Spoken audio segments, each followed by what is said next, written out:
Hi, I'm Julie Pace with Grand Lake Real Estate Professionals, and this is Two Realtors in a Skillet. And I'm Donna Kaufman. She's my number one realtor, and we're like little partners in crime here. And today we're making hot salsa, and we're talking about scams. Those two things are really gut wrenching sometimes and give you heartburn. So we wanted to pair up something fun in the summer that you can make when you have like leftover veggies or maybe your garden. Maybe you have a garden with lots of tomatoes. Call me if you do.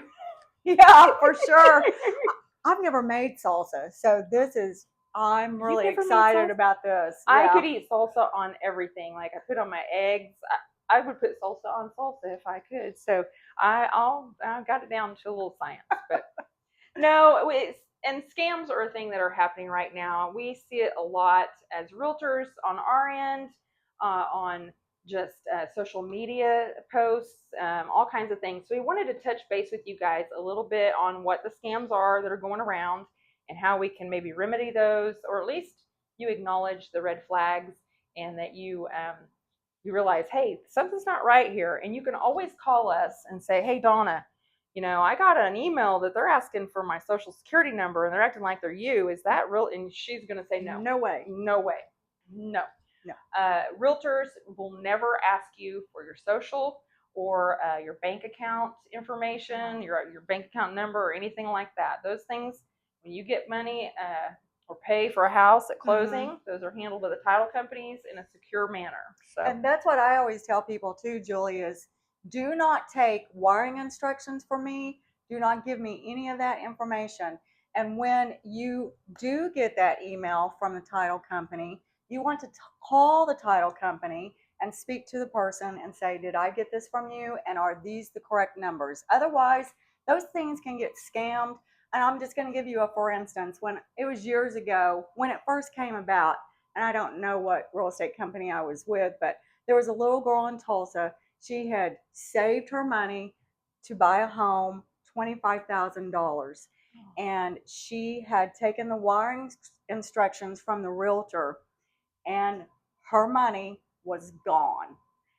And, that really hadn't happened, and they didn't know what to do. I know that there was probably arrows and omissions for that with the realtor, but the title company, they came into play too. So those are some things that can happen. They can take your money, and it can even happen to a seller. yeah, and it could even happen to a realtor. So, when you open your email sometimes and you get this email and it's from just a wacky email address and it says, hey, your payment to or maybe they come up with something like your Netflix account's in jeopardy. You need to call us and give it and verify. That's a scam. All they want you to do is call that number. They're hoping you have that thing they're offering or say that they're from, and they want you to call and you go, hey, I'm Julie Pace and here's my information. Now they've got your information where they didn't even. So they're doing it, hacking into emails. So anytime you get an email that's wanting some information from you, you really have to go, whoa, whoa, whoa. Let's just call Julie or Donna and we'll make sure. Yeah. It's better safe than sorry. We don't care. We love talking to you. So, or if you just want to text us or something and say, hey, is this legit? And they send us a picture, we can just say, no, we are not going to ask you for that. Right, So, right. Yeah, it's just a good thing to really keep in your head when you're buying or selling. Another thing is deed fraud. You want to tell us a little bit about that? So deed fraud is when somebody literally kind of acts like they own your land. So say Donna has a ranch and she don't even have a house on it, and she's just got some land, and I want to act like I'm Donna, and I can get a little bit of information off public records, and I can call a realtor and go, hey, I'm Donna and I want to sell my land, and I give you some details. So you're thinking I'm Donna, and you're going to go move forward with that. You're going to list it. You're going to sell it.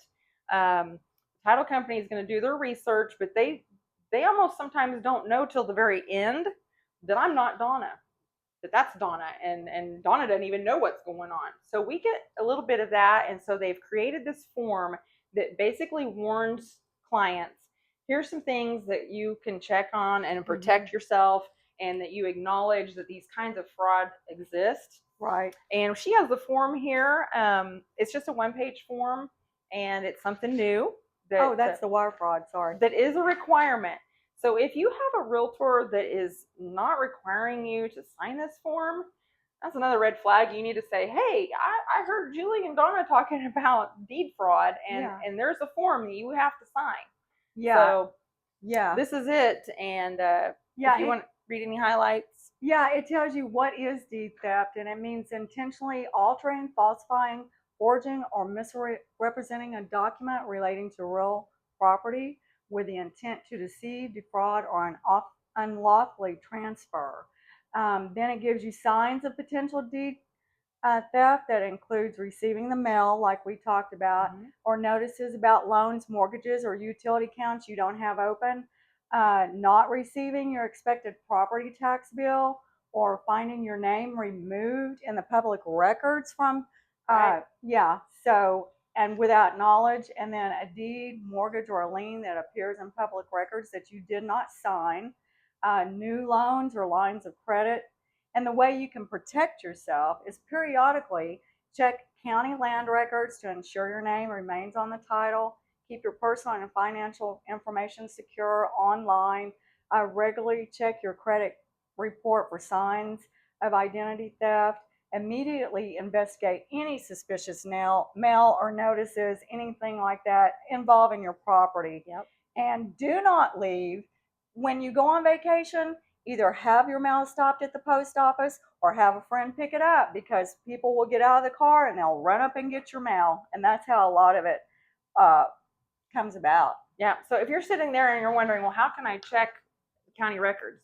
So if you live in Delaware County, which is where we are in Grove, Oklahoma, Grand Lake, and it covers most of this area, you can go to myassessor.org, and that is our website for the county assessor's website. You can type in your name or your address or whatever, and it's going to come up, and you can look and see, yep, I'm still the person that's listed as the owner, and it has my address correctly and all the things. So you can check on that. If you're not in Delaware County, you can Google your county. You can say, well, I live in Cherokee County, Kansas. So you can type that, and the courthouse, you can actually call and talk to someone or go in there and stop. But online, there's a lot of resources that you can find out if you're the person on there. Right. So. And another thing that I thought about when we were talking about this, when you work with a for sale by owner, and people for the most part are really good, but when you do it for sale by owner, and it might just be a piece of land, vacant land or whatever, and you think, that's, not that much or whatever. Well, what can happen, they can give you a quitclaim deed, which you do not get marketable title. They do not do abstracting. They do not bring that up. They do not do a title opinion to take care of the requirements to give you marketable title. So it's really in your best interest, if you are going to work with a for sale by owner, you take your stuff, first off, you really should take it to a realtor to help you, because that's our expertise. Yeah, we're going to make sure you're not getting taken. Right. Yeah. But if you do go to the abstract company, you make sure that you get it abstracted, you have a title opinion, you make sure there's no liens. Now, sometimes things can be missed, but a title opinion is good for 5 years, and title insurance it's good for the entire time that you own the property, based on who owned it before you. So in our opinion, it's always best to go that route. Always get title insurance. That is a guarantee that the person who sold it to you was the owner, and that they were rightfully the owner, that they could sell it, and that now you are the owner, and the whole time you own it, you have that guarantee from them. Right. So. And it covers liens and, all sorts of things like that. So. All right, well, I'm getting hungry for some salsa. All right. So we've made these little things. This is like the best $10. If you don't have one of these, it's like a little mini food chopper. It basically processes your food, and they're clean, easy to clean. It's not like those big old Cuisinart ones I had back in a long, long time ago. So I had somebody drop some good tomatoes on me. Is that not gorgeous? Anyway, so you're going to take 2 or 3, maybe 4 medium tomatoes, chunk them up, put them in here, get it all soupy, dump it in a bowl. But you're not actually going to do this, because we already did it. And next up is onions, which just make us cry. Donna and I don't want to cry. It's bad enough that we're sweaty. We don't want to be crying too. So for probably 3 tomatoes, 1 onion, and this can be a white onion or yellow onion. Okay. And then the whole thing here, you're going to cut off the stem. You're going to cut it in half. I like to take the seeds out because they're the heat. Okay.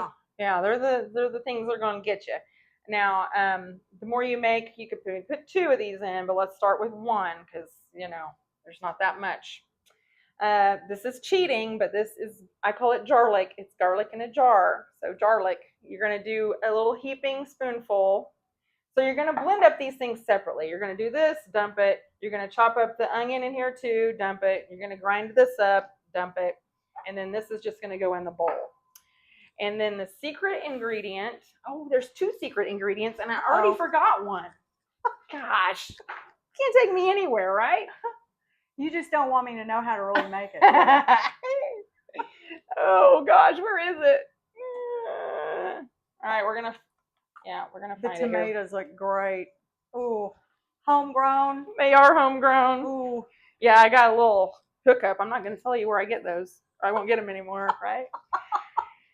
So if you have fresh cilantro, that would be the key. All right, fresh cilantro, but sometimes we don't. So you're going to do another heaping spoonful of dried cilantro leaves. And then you're going to do a couple of spoonfuls or a splash, however you measure or don't measure, of distilled vinegar. And this is not clean. You got to make sure you're buying like real vinegar for cooking, not just your cleaning vinegar. Don't be grabbing the wrong one. So really, it's a pretty simple recipe. Mm-hmm. And obviously, you can double it, triple it. But you grind all these things up, mix them together. If you let it set for a while, it gets better. The flavors all mingle together. But it's really hard to not eat it and test it when you make it. I was going to say, how long do you normally let it set? Well, I make it about 4 times the amount. Yeah. And so we can have it. And it lasts for probably a week. Okay, so it lasts, and you can even put it in jars and it'll last longer. I suppose if you're a person who can and does all of that and really, heats it up and gets it right, it can last for a long time. But how long before you can eat it when you make it? Like 2 hours, 3 hours? Immediately. Immediately. So it's not like tabbouleh and it's got to set. No, it doesn't have to set. We can dive right in. And then when you're done, I didn't get a spoon either. Gosh. And I'm going to get my fake margarita. Your fake margarita? All right, I'm just going to show you with a spoon what this looks like. Because you may have it too hot. My tomatoes were a little juicy, but this is what it looks like. I mean, it looks great. And I bought you girls some chips. We got little fake margaritas. Because, we can't drink every day on the job. So back to fraud. So here's another one that it just makes me cringe because people, you want to trust people, and we are helping people with their biggest financial transaction, and we don't want to mess that up. And there's scammers out there that are they're trying everything they can just to get a buck. So what they do is, Donna may have a listing. She's got it online. They steal the picture off of that. And it doesn't take much to steal that picture. You're just clicking on it and saving it. Then they go to Facebook and they make a post that says this house and all the things about it, because they've read her listing, and they say for rent or rent to own. And they have a price on it that's usually really cheap. Mm-hmm. It's usually too cheap, honestly, because they want a lot of people to call about it. Right. So when you call about it, you're not talking to Donna, you're not talking to a realtor, you're talking to some scammer. And they want a deposit. They say, a lot of people have been calling about this. We need a deposit to hold it or to look at it. Mm-hmm. And the deposit might be $200 or $300, but they are literally taking that money from everybody they talk to, and that's all they get out of it. They don't ever rent the house. They don't ever sell it. They don't ever show it to you. All they do is get you to pay them somehow, and it's usually Venmo, PayPal, all the little easy ways.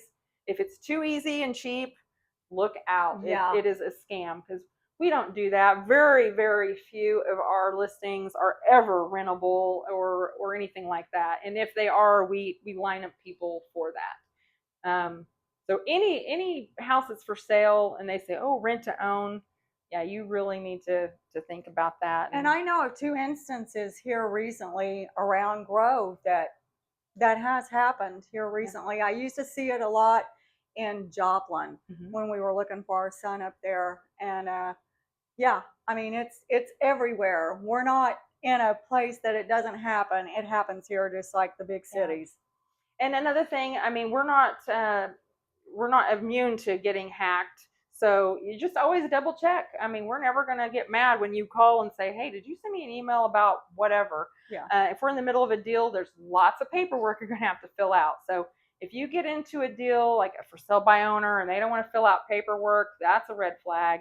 Or if you're in a deal and the realtor's telling you, oh, we don't need to sign much of this or that. I mean, there's a lot. There's 20 forms that you end up signing by through the deal. So you just need to make sure and have some questions and talk to the people and do some vetting on your agents as well, and make sure you're talking to the right people.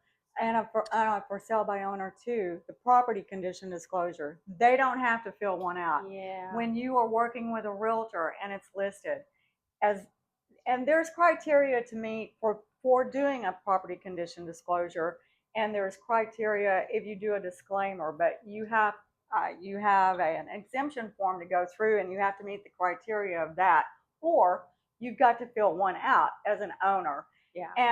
And for sale by owner, they don't have to do that. So if you are going to go that route by yourself, don't do it.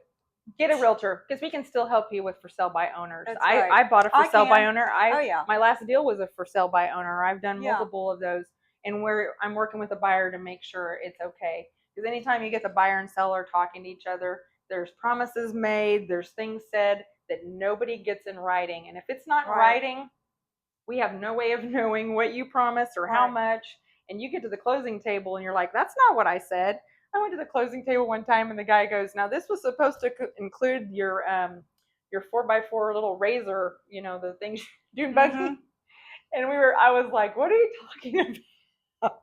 Oh no. So, you get there and you're like, we need to have everything in writing and the red flags. But we're going to do a FSBO red flag. We need to do a whole episode on for sale by owners, because they have a whole bunch of side things that you don't see in other deals that we do need to talk to you about. But let's try some salsa and hope it doesn't burn your tongue off. And it's only 100 degrees outside. So we did this one inside today. Coming to you from a kitchen in Grove.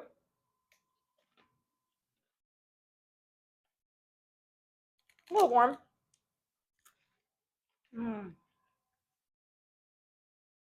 It's good. It's good. All right.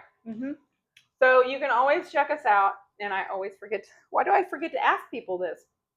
It doesn't cost any money to subscribe to us. So subscribe, click like, share it, hit that little heart button. You always learn fun things on here, and you get a good recipe, and you get to see some bloopers and me, be goofy. But Donna always gets me on track. And sometimes she sings. So. Not today. Not today, though. All right, we're going to eat more chips. Subscribe. See ya. Bye.